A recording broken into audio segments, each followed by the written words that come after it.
Hello, welcome back to my channel, Slowly We Go. I wanted to follow on from a recent video I made, day in the life with a newborn and a toddler.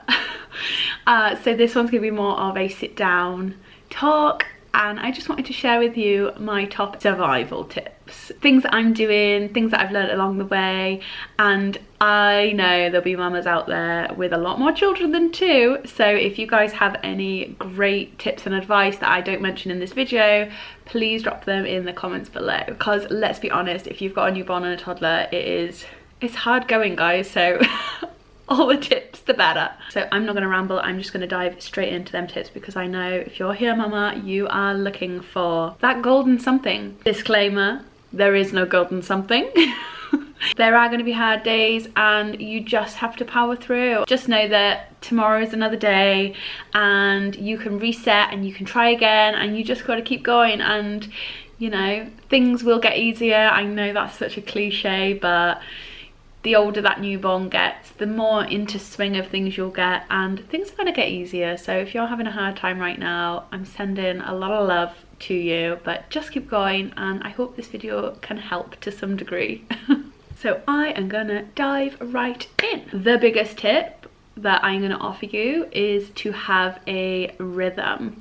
Now, I've mentioned this in a previous video. I think it was my homemaking cleaning schedule. Rhythms in general help children, and especially young children, feel secure, feel comfortable.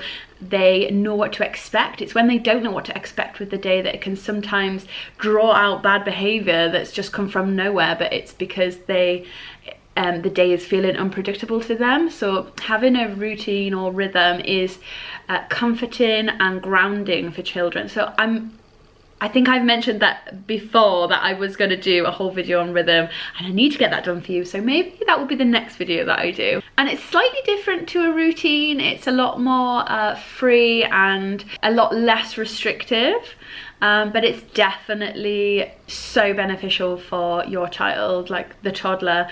And what I found happened was, when I had a newborn, that rhythm did get completely shook up, and that's okay. But as the days have gone on, I've tweaked our rhythm for what fits, you know, like obviously figuring out when babies' nap times are happening, how often the baby's feeding. I know this changes constantly, but my point is that the rhythm changed, and so I've refreshed our rhythm, and having that rhythm is golden, because it really keeps me not feeling like I'm just not in control of the day.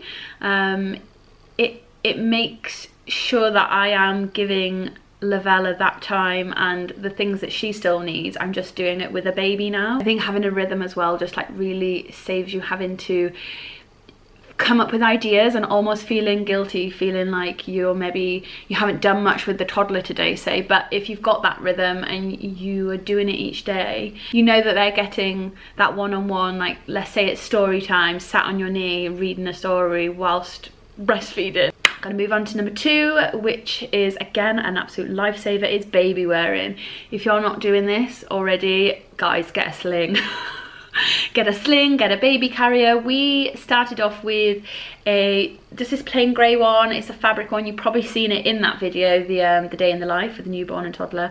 That was when he was really small, and I have a bit of a chunky monkey, and the bigger he's got, he had to go in a baby carrier pretty soon, because you can wear babies for a long time in a sling, but for me, I just didn't feel the support. So I got a second-hand one on Marketplace, Ergo 360, and oh my goodness, the support, it's been amazing. Like, he feels really secure in there, he's really comfortable, and you can just get everything done that you would normally do. The baby's just on you, and I felt it was like a massive relief. I did baby wear with Lavella, but maybe not as much. I found it this time a necessity having a toddler, because you know what it's like, you are go, go, go all around the house. So having the baby on you really allows you to kind of step back to when you were almost pregnant, like the baby is just a part of you and you just carry on your day as normal. Like I said, mine have always been second hand.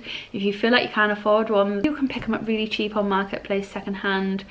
Ask about, ask your friends, put a post out on Facebook if you can't afford one. But yeah, they are a lifesaver, guys. You'll find that if you baby wear, they cry way less, because the majority of the time they're crying because they just want you and they want to be on you. And if you put baby down, like say the baby's in a chair or Moses basket, and you're giving your toddler the one-on-one that they need, then you'll find yourself going back and forth trying to settle the baby, and it's just easier to have the baby on you. Number 3, which has been amazing, but I suppose it depends on the age and temperament of your toddler, is to get the child involved. My little girl is very helpful, I suppose is the word. Like, she really wants to be involved, she wants to do what mummy's doing. And you know, we learn this through the Waldorf philosophy, and that the first year, 0 to 7, the main aspect of their childhood is imitation. So they just want to do what they see, they want to do what the adults are doing, they want to be involved. So I've been involving Lavella in every aspect of that. So if, let's say, we're changing the baby's nappy, it would be, right, Lavella, like, we're doing it together, we're changing the baby's nappy. Can you fetch me the wipes? Can you get this? Oh, you're so helpful, Lavella, thank you so much. And you know, lots of praise. And instead of, so that situation's very calm and very slow, and she's part of it and she feels involved. You know, it could have been that, oh, Lavella was trying to get my attention for something else because she wanted to play with something, and I'm saying, no, hang on, I need to change the baby's nappy. So the situation, you know, there's two sides to every coin, and I feel like involving them just really eliminates that stress and that argument. And you can really involve them in everything. You can still have boundaries. They're not needing to fight for your attention because they have your attention. My 4th tip, which I mentioned in my video about how to slow down as a mama, was using your intuition about the mood of your household and your children, and just learning to say no to things. Like, don't feel the pressure to go to them play dates or keep up with the commitments that you had before you had 2 or more children. And you know, you were allowed to say no because you are getting into your groove, you're getting into the swing of things, and this is new. Like, there's a new dynamic in the house. Don't just push yourself to keep up with those commitments and keep the go lifestyle. It has been a blessing in disguise, this lockdown, when you have a new baby, because it does kind of make you stop and make you slow down, and there's less things open and there's less going on. Yes, I understand it has been a very negative time as well, but in terms of this tip, it's kind of a blessing in disguise. So slow down, use your intuition, and say no. We're having a slow day at home. I just need to hunker down and cluster feed this baby whilst reading stories to my toddler. You're allowed. I give you permission. The next tip would be letting go of expectations. That sounds a bit like a negative thing, but I don't mean it to be. It's more so about, let's say you have, you know, the rhythm that I mentioned earlier, or you had something lovely planned for the day.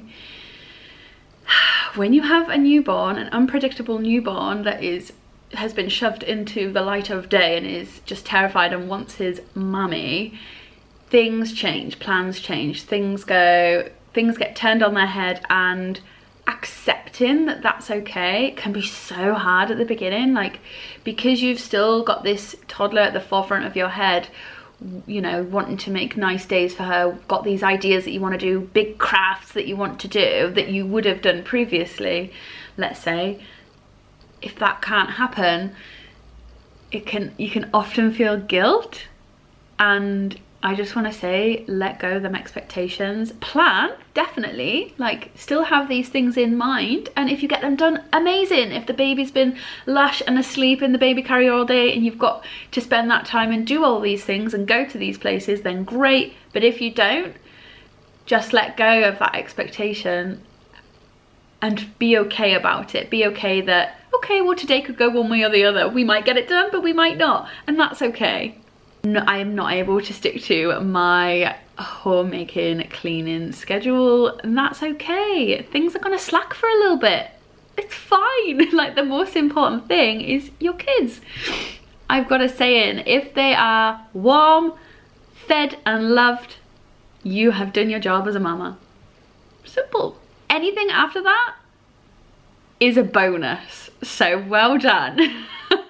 Give yourself a pat on the back at the end of the day. And just be present with your kids, guys. Like, your presence is everything. This next tip is very similar to the previous in that let go of guilt and apologize. So what I mean by that is you're gonna have bad days, like I said, and that is okay. Again, it's okay, it's okay, it's okay. Things have changed, you've changed. Adapting isn't always easy. Like, that's why it's taken me this amount of time to make this video. I wanted to give you tips that have worked. And when you have a bad day, oh my goodness, the mom guilt is so real. Like, I don't know how many times I've been to bed and like got upset, say, because I'm, again, like, I haven't met expectations, or I've yelled because I'm so sleep deprived. That's quite challenging to accept that within yourself when you haven't put your best foot forward, or you know you can do better. But letting go of that guilt, you just need to move on, and you just need to say to yourself, I can do better tomorrow. In the moment when that happens and you feel bad instantly, just say sorry. I'll say something like, I'm so sorry I spoke to you that way. That wasn't right of mummy. I'm feeling very tired, and maybe I'm a bit hungry as well. And often you'll find that she'll turn around and be like, that's okay, mummy. And that's it. And because of that, because I've said sorry in the moment, I haven't gone to bed with mum guilt because we've got over it together. I'll cuddle and it'll be okay.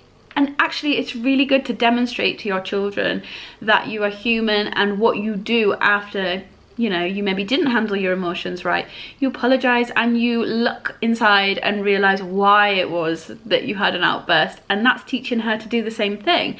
And I've noticed that actually when she has an outburst, she will now say similar things like, I'm just really grumpy because I'm hungry. It's like, great. Like, the fact that she's recognizing that in herself, I think, is amazing. And that's come from the parent learning to apologize. And actually, it's quite a difficult thing to do. My last tip is fuel. Food is so hard to come by when you've had a newborn, and especially if you're breastfeeding, you are going to be ravenous and it just feels like you cannot get enough food. You don't have the time to get food.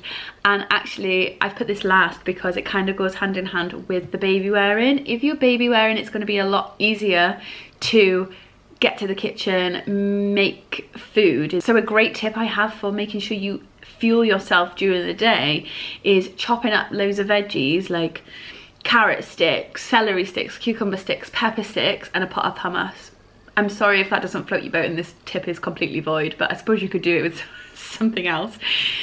But I have that on the side. I make it as soon as I get up, and having that on the side, and I'm baby wearing, and say I'm walking backwards and forwards in the room and I'm doing something with Lavella, I can just quickly do a little dip and just continuously munching.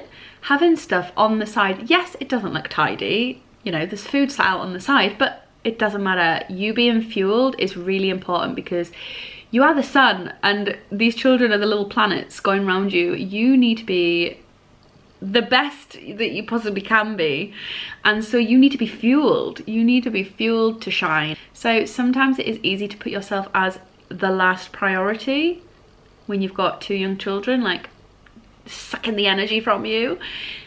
But you need to look after yourself, guys. I'm not going to sit here and say make loads of time for yourself and, you know, make sure you have me time. Yes, that would be great, and I know that's advice that a lot of people get, but in reality that is really hard to do, really hard. So I'm just going to put it out there as a #1 tip to stay fueled. I hope these tips have been helpful. Like I said, any more, drop them below. I hope you have a wonderful day, enjoy those babies, be present. See you later, guys.